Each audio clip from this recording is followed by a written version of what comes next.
রোনাল্ডোর কান্না ভেজা চোখে মাঠ ছাড়ার দৃশ্য দেখে অবশ্য অনেকেই শেষ দেখে ফেলেছেন।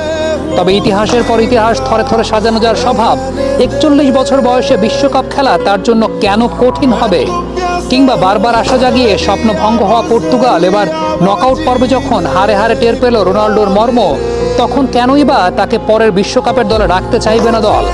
অস্বাভাবিক নয় তো কোনো সমীকরণেই। তবে সবচাইতে বড় যুক্তি কিংবা ব্যাখ্যা হলো রোনালদো তো হারতে জানেন না। সাম্প্রতিক সময়ে ম্যানচেস্টার ইউনাইটেড তাকে উপেক্ষিত হতে দেখে কিংবা পর্তুগালের হটকারী কোচ সান্তোসের কাছে অবমূল্যায়নের শিকার হতে দেখে প্রজন্মের যে বোকারা ট্রলের আশ্রয় নিচ্ছেন, রোনালদোর উচ্চতা মাপার সামর্থ্য আসলে তাদের এখনো হয়নি। রোনালদোরা ফুরিয়ে যান না, বারবার ফিরে আসেন।